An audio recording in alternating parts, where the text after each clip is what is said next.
Ya estamos de regreso para platicar en corto con el señor Gustavo de Hoyos Walter, presidente nacional de Coparmex. Gustavo, bienvenido, gracias por aceptar la invitación. Gracias por la invitación. Gustavo, bueno, hay muchos temas, desde luego, el sindicato patronal pues tiene que ver con toda la vida social de este país.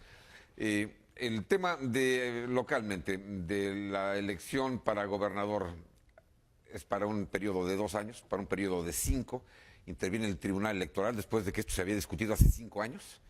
Deja una sensación de que se está, de que el Tribunal de Justicia Electoral del Estado trabajó para un interés particular, no necesariamente para el interés general.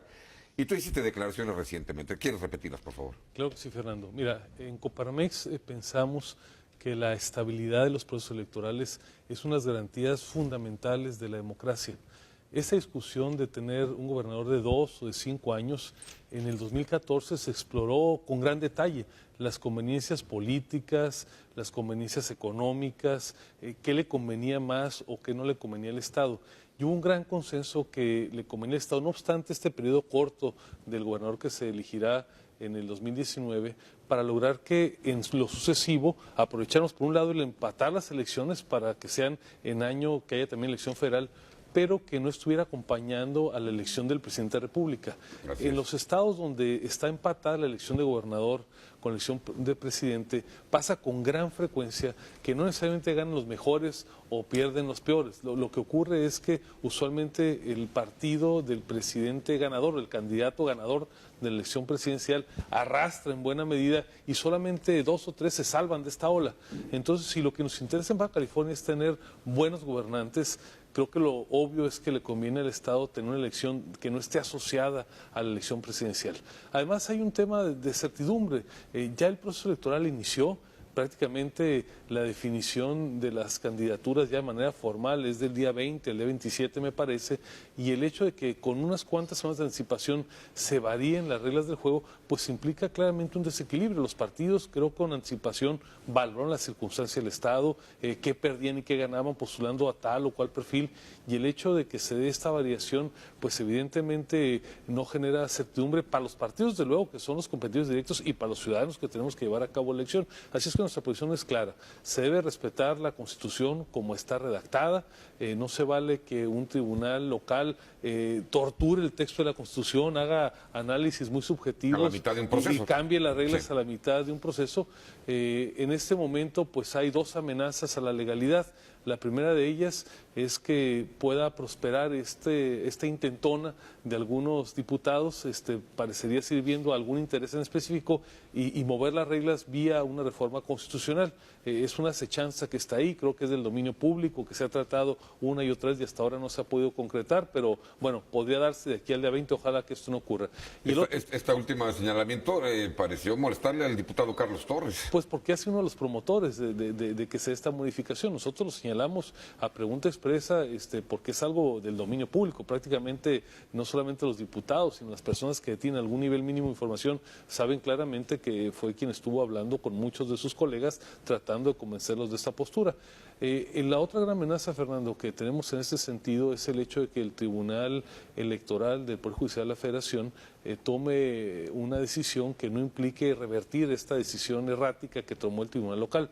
Ojalá que corrija el rumbo, porque más allá del efecto que tenga en Baja California por sí mismo muy grave, va a generar una corriente de interpretación totalmente contraria al interés del país. Si no podemos confiar en la supremacía de la Constitución y si cualquier tribunal electoral de un estado o de otro, normalmente influidos por los gobernadores en turnos, puede hacer estos malabares jurídicos, pues la certidumbre de los procesos va a tener una reversión.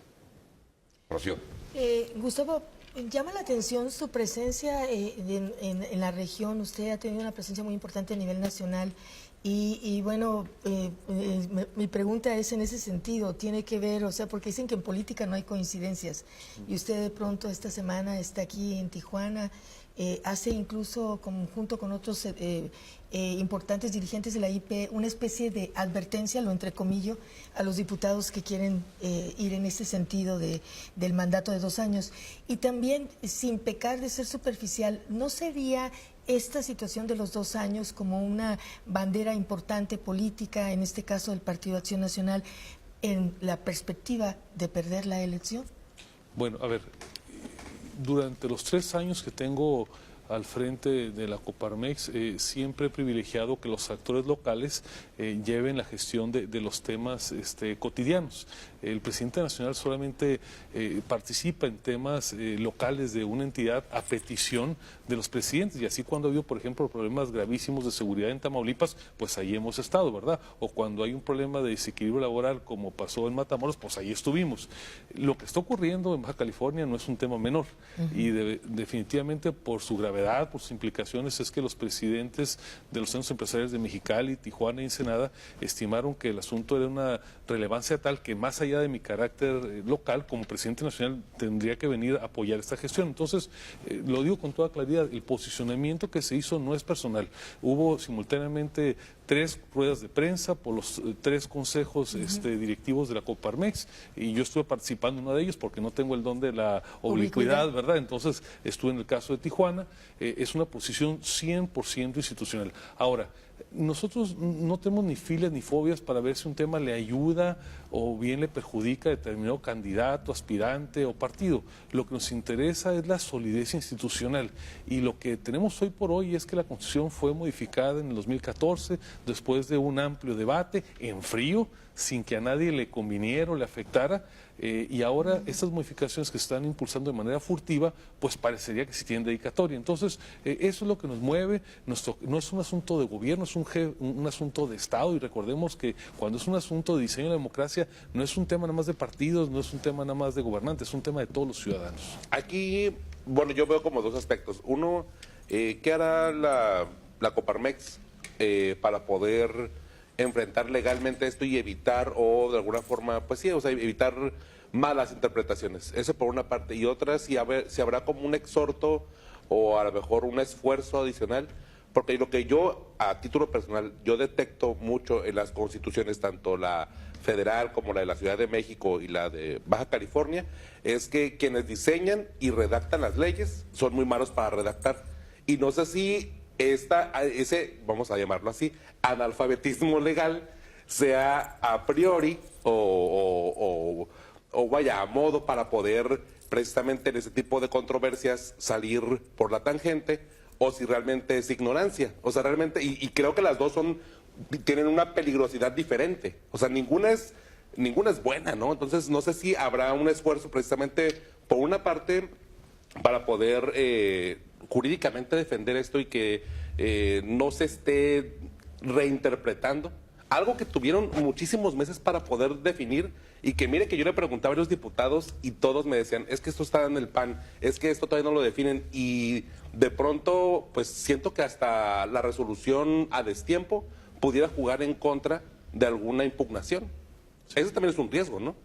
A ver, el texto constitucional, el transitorio, no deja lugar a dudas.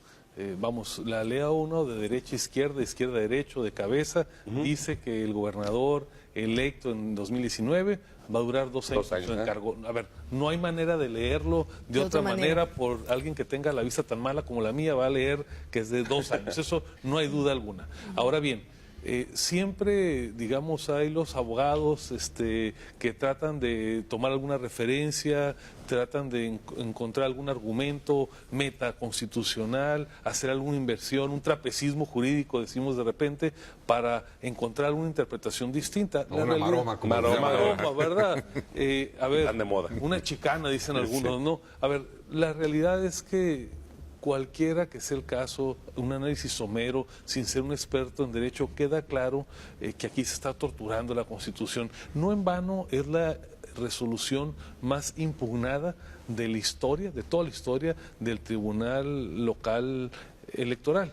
Por alguna razón coinciden en esto pues muchos partidos, no es un tema que ha impugnado uno ni dos, ahí me parece que 2 impugnaciones, una cosa por el estilo. Entonces parecería casi algo que debería ser en automático, que el Tribunal Federal emite una resolución que revoque esta y nos haga regresar a la normalidad electoral. ¿Qué estamos haciendo en la Coparmex? Número 1, concientizando el tema, ¿no? Haciendo que no sea un tema que esté solamente, como dicen los comunicadores, en el círculo rojo, sino que haya mucha más conciencia social de qué es lo que está en juego. por otro lado, hemos tenido comunicación verbal y por escrito con cada uno de los diputados locales ante esta pretensión de llevar a cabo una modificación. Les hemos clarificado en dónde están nuestras preocupaciones, dónde están nuestras convicciones, y les hemos exhortado para que se conduzcan pensando en el Estado a largo plazo, no en un interés cortoplacista que pudiera estar alimentando esta decisión. Desde luego que somos respetuosos del Estado de Derecho. Nosotros, si a final de cuentas el Tribunal Federal toma una determinación, por más que nos guste, tenemos que ser respetuosos de la ley. Ojalá que no sea el caso, porque para citar al presidente podría ser legal, pero es inmoral. Así es que ojalá que esto no ocurra. Nosotros estamos apostados a que lo que rige es el Estado de Derecho y no tenemos absolutamente ninguna duda que es lo que le conviene a Baja California. ¿Y estrategias prejurídicas para poder, digo, en dado caso de que la interpretación o la reinterpretación tenga prosperidad? Lo que ocurre es que conforme al sistema jurídico mexicano en materia electoral, el Tribunal Electoral del Poder Judicial de la Federación es una especie de Suprema Corte. Ni siquiera el Pleno de la Suprema Corte puede variar una determinación. Ustedes recordarán que hace algunos años, dirían algunos, hace décadas, incluso se empezó a politizar las decisiones de la Corte porque tenían que ver con última instancia en materia electoral. Esto se eliminó y ahora el Tribunal, su sala superior en materia electoral, es la última palabra. Entonces, bueno, tendremos que estar atentos, ojalá que actúen con sabiduría. Sabemos que siempre en materia electoral, pues alguien no queda contento con las decisiones, pero aquí me parece que hay elementos clarísimos que deberían de conducir al tribunal a revertir la decisión que se tomó localmente. Lo que es un hecho que todo este trámite pues resta certidumbre, ¿no? Para candidatos y para partidos políticos e incluso para el electorado. Es inconcebible, Fernando, que a la mitad de un proceso electoral estemos cambiando las reglas. Olvidemos si son 2 años o 5 años. Cuando un proceso inició, las reglas deben ser estables. Imagínense que nos dijeran un día antes, ¿verdad?, que va a ser la candidatura por más tiempo, o que el voto se va a tener que cruzar ahora por el reverso de la boleta, o que la casilla va a cambiar de lugar o va a ser en otro horario. Las reglas electorales tienen que ser piso parejo, tienen que ser conocidas por todos y respetadas por todos. Sí, yo con lo que acaba de decir tengo un par de preguntas. La primera, ahorita que mencionaba, es un tema debatible, por supuesto, y al calor, en donde seguramente hay, a lo mejor incluso dentro de Coparmex, gente que estaba de acuerdo con esta ampliación o con esta decisión del tribunal. Si es así, ¿qué voz se le dio? ¿Cómo se ha manejado esta situación al interior? Y la segunda es, a partir de esto, ¿cómo vislumbra que sería el escenario político de las elecciones de Baja California? A ver, la decisión se tomó al interior de los consejos de cada centro empresarial. Nosotros somos muy respetuosos de nuestros órganos de gobernanza internos.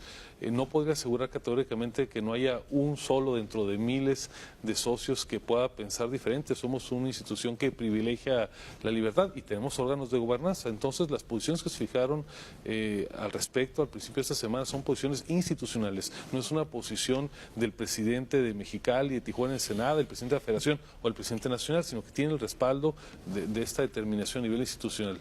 Esperamos de la elección que tenga reglas claras, autoridades que las hagan cumplir, y el resultado que se dé es un asunto de los votantes. Nosotros, insisto, no tenemos ni filias ni fobias ni por partidos ni por candidatos. Quien gane la elección, desde luego que habremos de trabajar en el ámbito municipal, en el ámbito del Congreso, en el ámbito de la gubernatura, con quien resulte, pero hoy por hoy lo que está en disputa es si las reglas son estables o no.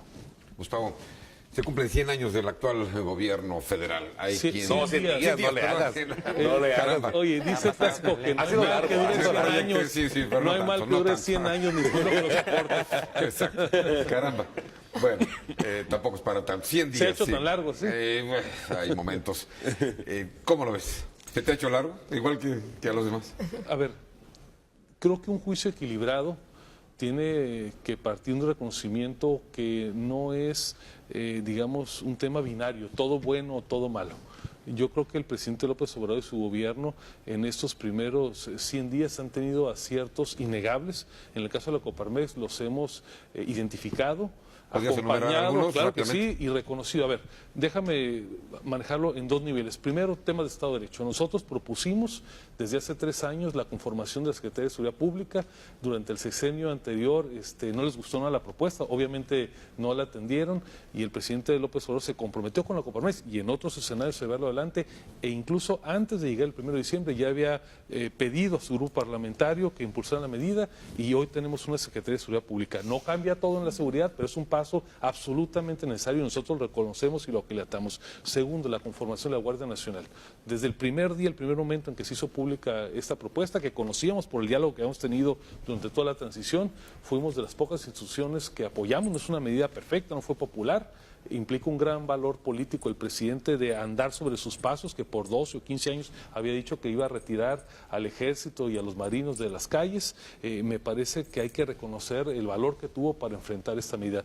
Tercero, las modificaciones constitucionales para que delitos altamente lesivos a nivel social, como es el acopio de armas de alto poder, como es el asalto del transporte de carga, ahora tengan prisión preventiva oficiosa. Una propuesta de la Coparmex que la toma el presidente, la impulsa, y hoy afortunadamente ya es ley. Y desde luego no podemos dejar de pasar de lado la importancia de que se haya iniciado esta lucha sin cuartel, sin precedentes, de gran valor para combatir el comercio criminal de combustibles. En estos 4 casos tiene todo el reconocimiento por parte de la Coparmex, pero también del mismo lado de Estado de Derecho encontramos, número 1, por ejemplo, que desatendió una oportunidad histórica para el país, una Fiscalía General, un tema largamente discutido. Tú recordarás aquellas discusiones del fiscal carnal, del pase automático, donde sus más cercanos seguidores fueron parte junto con nosotros de esa impugnación.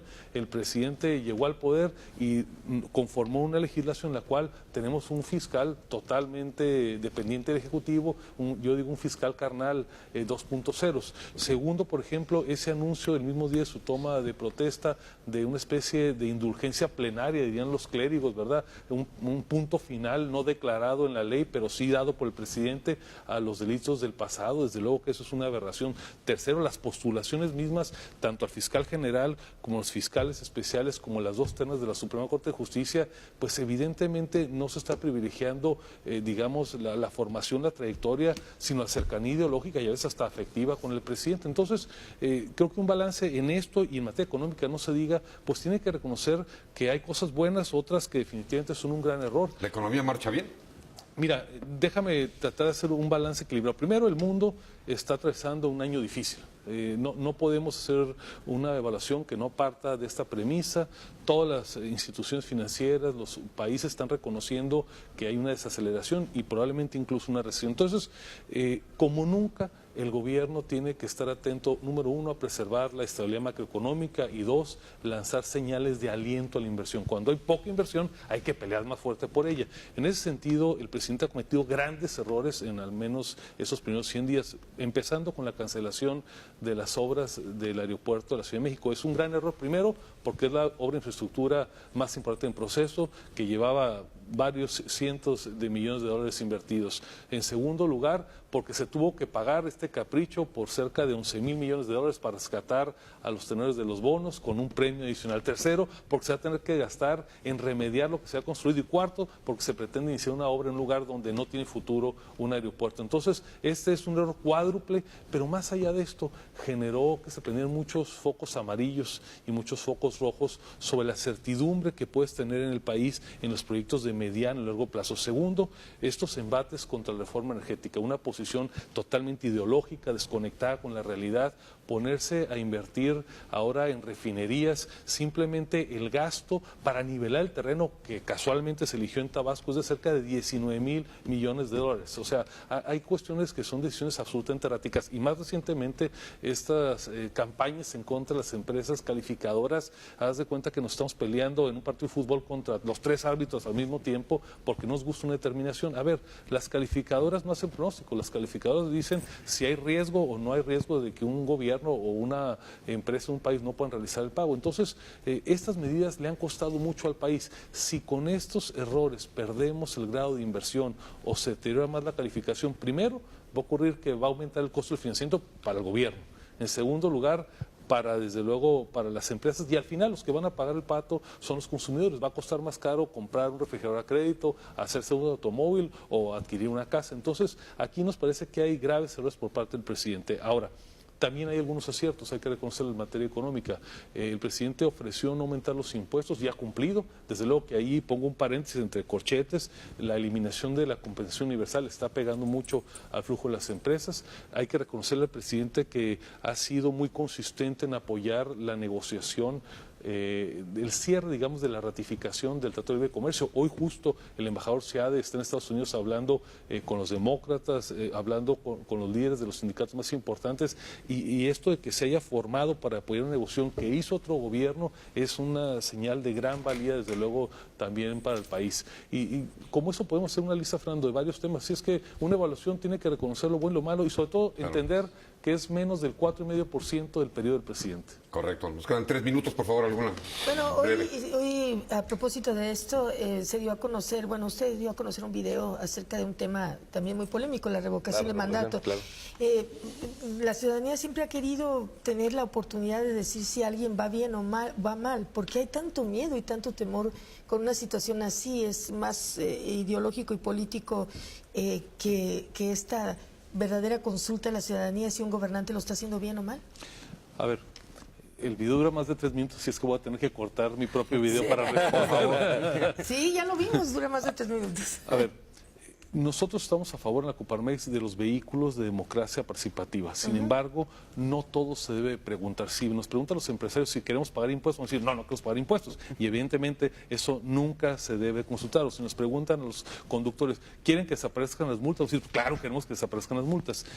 Preguntarle a los ciudadanos si un presidente debe de concluir su mandato o no, no es una sana práctica democrática. El país tuvo por muchos años convulsiones internas, que los presidentes duraban 2 años, duraban 3 años, y un gran activo de la democracia mexicana es que desde el presidente Lázaro Cárdenas para acá, todos han concluido su periodo. Hay presidentes buenos, regulares o malos, pero la estabilidad institucional vale mucho para un país. Con este proceso se puede perder. Segundo, aquí no hay vicepresidentes, aquí no hay un rey, aparte un primer ministro. Aquí el presidente lo es todo, es el jefe del Estado y es el jefe del gobierno. Si a la mitad de su periodo se tiene que dedicar prácticamente 4 o 5 meses a luchar contra las encuestas para asegurar su ratificación, pues vamos a perder a un presidente prácticamente por una sexta parte de su periodo, preocupado por estas cosas. Y algo bien importante, las elecciones intermedias son el momento en el que el país hace un rebalance, hace un reequilibrio de las fuerzas políticas. Ustedes recordarán cuando ganó el presidente Fox, el presidente Calderón, el presidente Peña Nieto, siempre en las elecciones intermedias, en base a una gestión positiva o negativa, variaba la conformación de la Cámara de Diputados, y esto trascendía a cómo se conducía el gobierno. Si el presidente está presente en la boleta, en la elección intermedia, genera un efecto de distorsión, y entonces esta gran oportunidad que tienen los ciudadanos para darle más confianza o para quitársela a los diputados se pierde. Se nos termina el tiempo. ¿Algún mensaje final, por favor, Gustavo? Pues la importancia de que, no obstante lo que diga el presidente, los ciudadanos y las organizaciones sigamos participando. Hay vocaciones distintas, algunos quieren hacer en temas de la ecología, de los derechos ciudadanos, de los derechos del medio ambiente. No importa cuál sea la motivación, lo importante es que todos los ciudadanos tengamos una participación activa en los asuntos públicos. Gustavo de Hoyos Walter, presidente nacional de Coparmex, muchas gracias por haber estado con nosotros. Gracias, Fernando, por la Gracias, invitación. Gustavo. Gracias. Ernesto Eslava, gracias por acompañarnos nuevamente. Te esperamos en otra Ya edición sabes de que por aquí andamos muy cerca. Gracias, Rocío Galván, muchas gracias. Gracias Gusto por verte. invitarme. Zair Rodríguez, Gracias por la invitación. Muchas gracias. Y gracias a usted por acompañarnos.